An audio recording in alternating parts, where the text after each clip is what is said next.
Before beginning the story, I'd like to say a big thank you for visiting my new channel. I'm going to be uploading alternate history-related stories every single day. If that sounds good, be sure to leave a like and don't forget to subscribe. It means a whole lot when just getting started. I hope you enjoy the story. The rental was a converted farmhand cottage at the edge of a property owned by a family named Sech. 2 rooms and a narrow kitchen and a bathroom that had been added on at some point by someone who wasn't a plumber. It smelled like cedar and old dust, and it suited me fine. I've lived out of short-term rentals for most of my working life, and I've learned to settle into a space without needing it to be anything more than functional and dry. This one was both. My name is Cove. I install and maintain large-scale irrigation systems on agricultural properties, which is specialized enough that the work takes me to counties I've never been to and puts me up in places I'd never choose for a vacation. Delaware County was one of those. Flat farming land in every direction. Access roads that turn to mud after rain. The kind of sky that looks bigger than it should because there's nothing tall enough to interrupt it. I was contracted for a 14-week job covering 4 properties across the county, and I was 3 days in when Harrick came to my door. He was the nearest neighbor, which in that part of the county meant he lived about a quarter mile down the road. Older, somewhere in his late 60s, with the particular weathered quality of someone who has worked outside for decades without making a fuss about it. He introduced himself without much ceremony, and I invited him in, and he stepped inside but didn't sit down, which told me he wasn't planning to stay. He said he'd come to tell me one thing, and he hoped I'd take it the way it was meant, which was as a courtesy from someone who'd lived in the county his whole life to someone who hadn't. I told him to go ahead. He said that after dark, if I heard my name called from outside, I was not to go to the window. I was not to open the door. I was not to answer it or make any sound in response to it at all. He said the people who'd grown up in this county knew this and followed it without exception. He said he was telling me because I was new and I didn't have the benefit of growing up knowing it, and he'd rather I know than not. I asked him what it was that called. He said the locals called it the caller, which wasn't a very creative name, but was accurate. He said he wasn't going to explain the whole of it tonight because it was a longer conversation than a doorstep visit allowed for, but that the rule was simple, and the rule was enough if I followed it. Don't acknowledge it, not in any way, not a twitch of the curtain or a word or a step toward the door. I asked him how often it came around. He said it moved through the county on no schedule he'd ever been able to figure out. Sometimes weeks would pass. Sometimes it came several nights running. He said the best approach was to treat every night as a possible one and not get loose about the habit. He nodded at me, which I understood as both a greeting and a goodbye, and walked back down the road in the dark. I stood in my kitchen for a while after that. I'm not someone who dismisses things people say out of hand, especially when the person saying them is clearly not looking for a reaction. Harrick hadn't been dramatic about it. He hadn't leaned in. He delivered information the way a person delivers information about a road that floods in heavy rain. Practical, take it or leave it. Here's what you should know. I decided to take it. I heard my name on the 3rd night. It came from the direction of the back of the cottage, From somewhere in the dark past the small yard where the property faded into a drainage field, it was my name, full name, Cove, spoken clearly and at a volume that was pitched exactly for someone inside a house to hear through the walls. Not loud, just sufficient. The voice was mine. I want to sit with that for a second because it's the part that's hardest to describe accurately. It wasn't an imitation of my voice in the way a recording is an imitation. It wasn't a little off, a little hollow, a little wrong.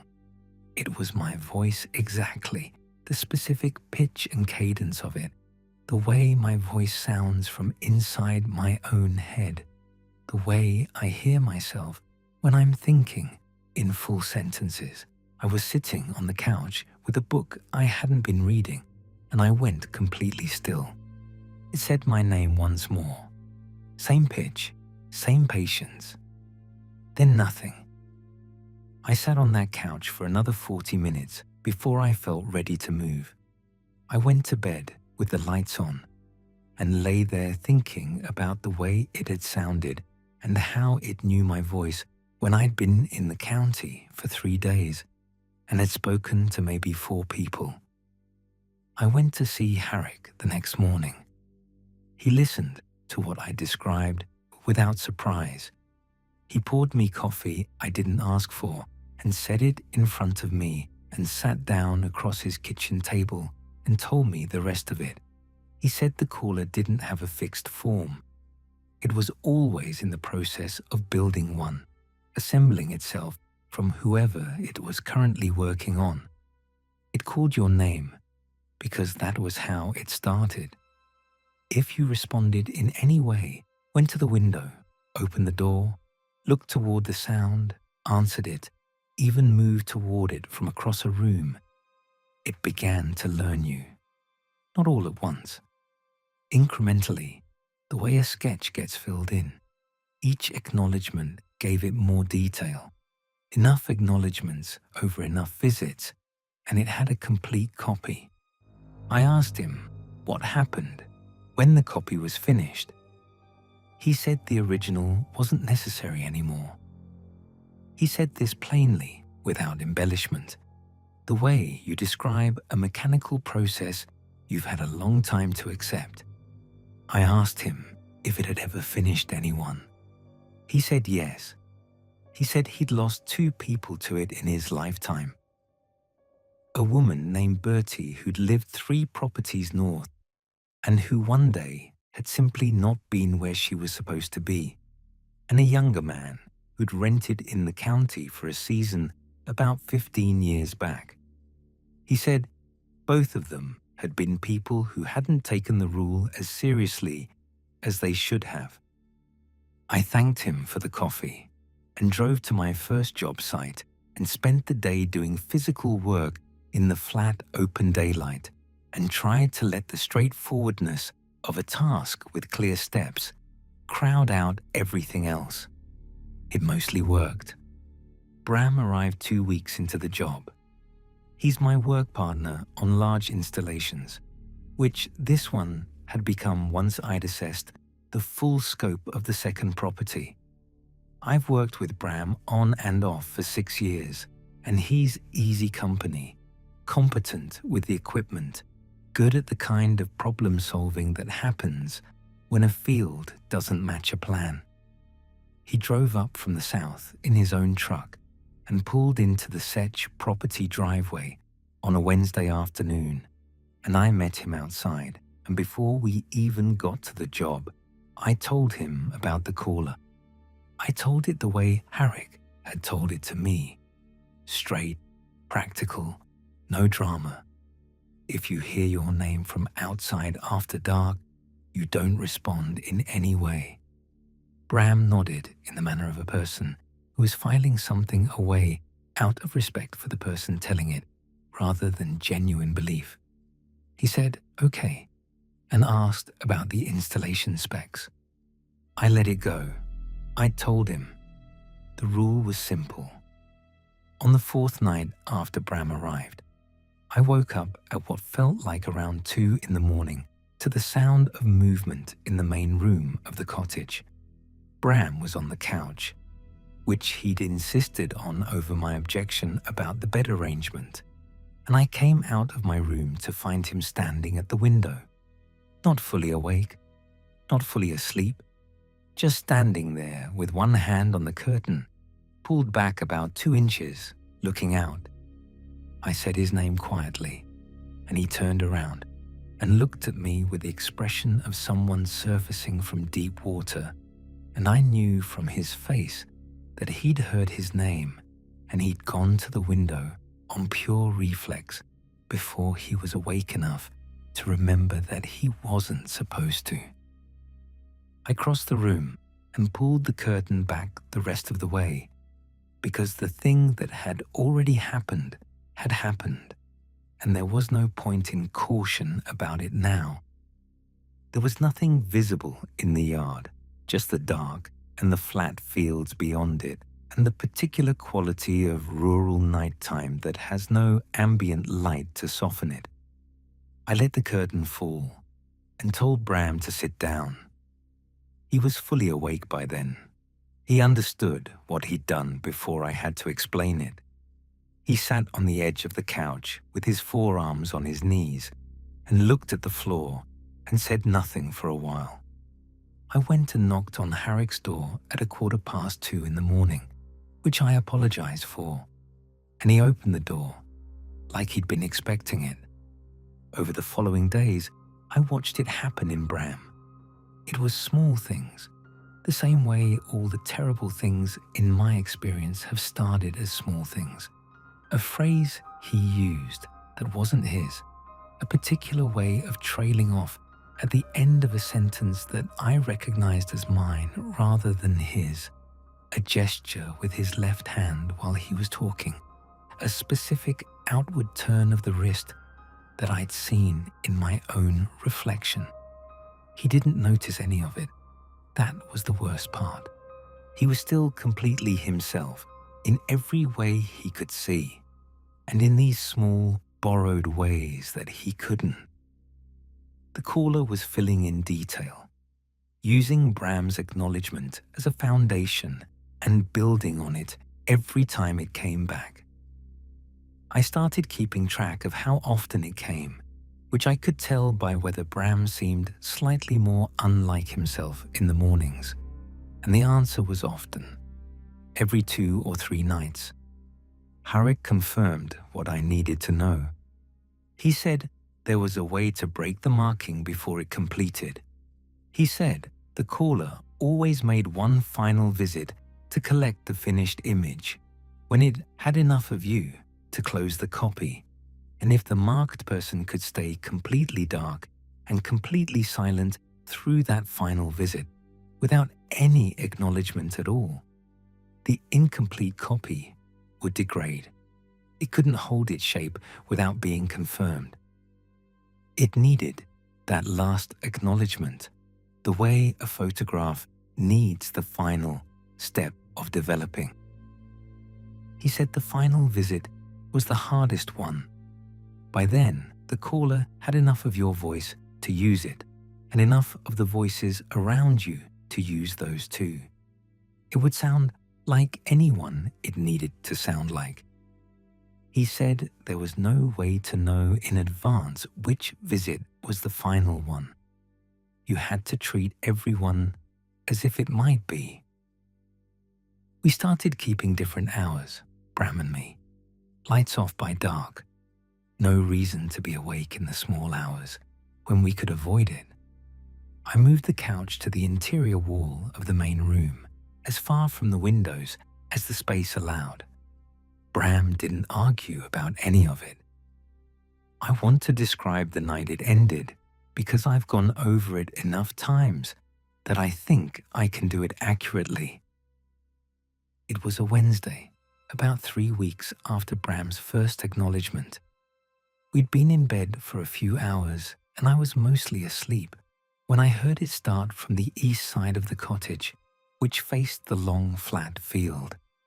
It called Bram's name, his voice his own voice, clear and exactly right.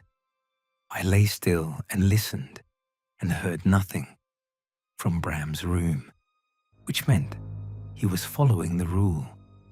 Then it called again, and this time the voice was different. Still Bram's name, but the voice was his mother's. I knew this because Bram had played me a voicemail from her once on a long drive. Something funny, she'd said, and I remembered her voice, and this was it. Exactly. I gripped the edge of my mattress and stayed still. It called twice more in her voice. Then it went quiet for long enough that I thought it was over.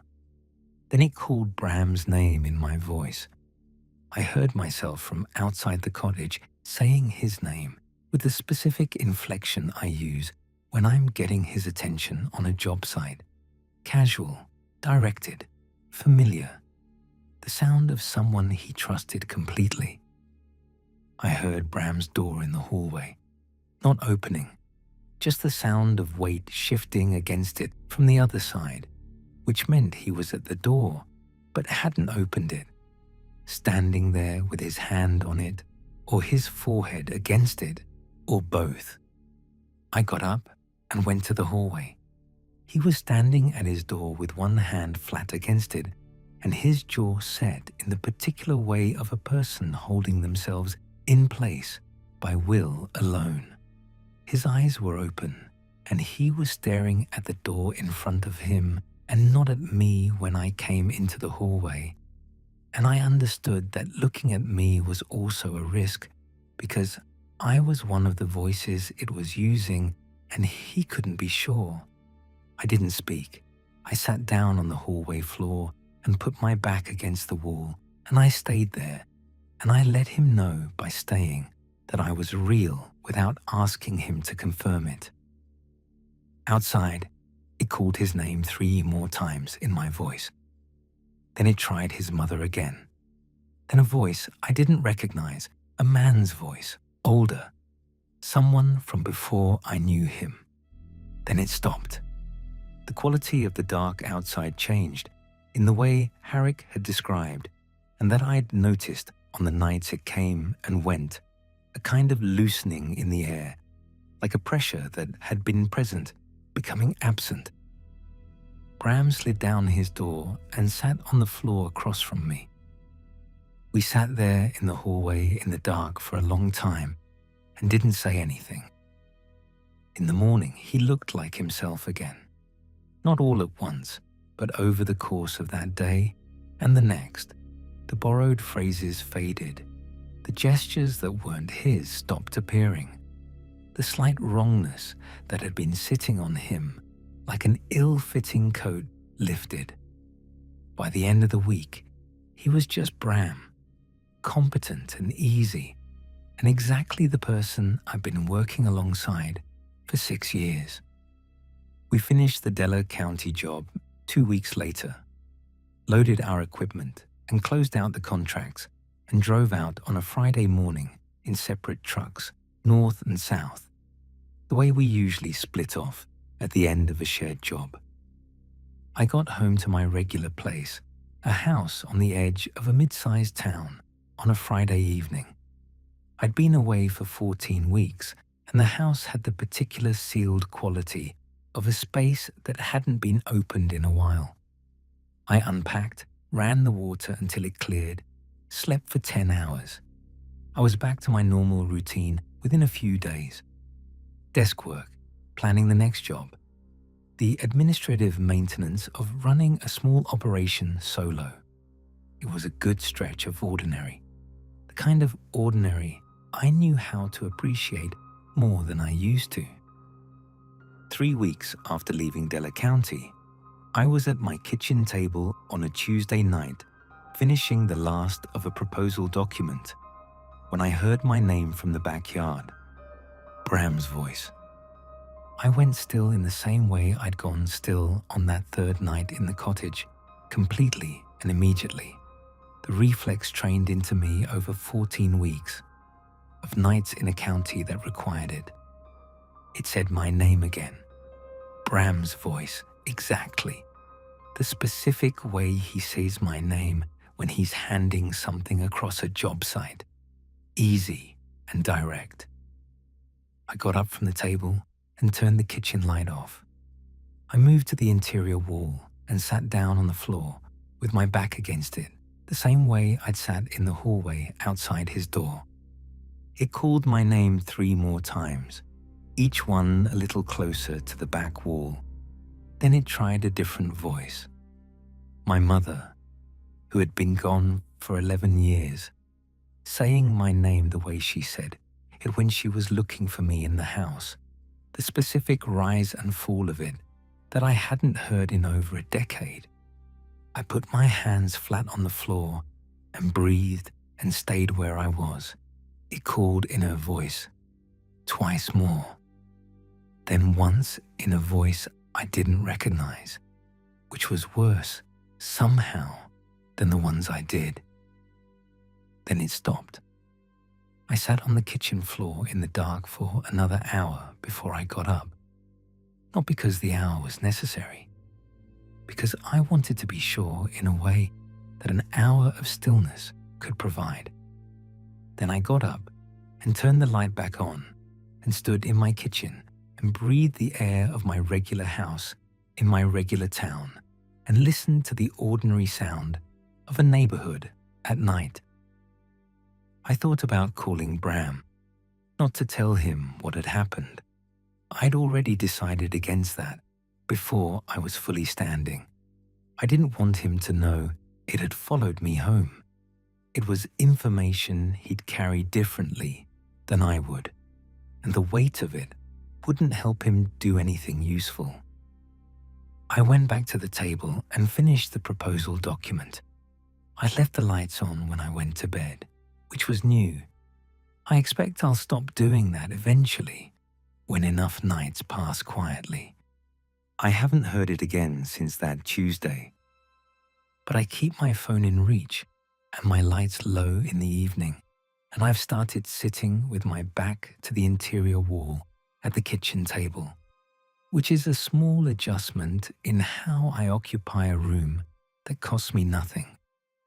Harrick told me once, on one of the mornings I came to his kitchen table with questions, that the people who'd lived in that county their whole lives didn't think about the caller the way an outsider would think about it.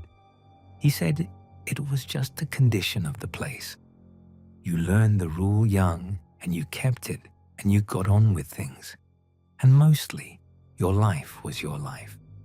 He said the rule was simple enough that it shouldn't be hard to keep. I told him he was right. I meant it then. I mean it now. Don't look. That's the whole rule. It sounds easy until you're sitting in the dark listening to your mother's voice, saying your name, and you haven't heard it in 11 years, and you'd forgotten how much you missed the sound of it. But you stay still. You stay still, and you wait, and it ends, and you get to keep your life. That's the deal. I've kept my end of it so far,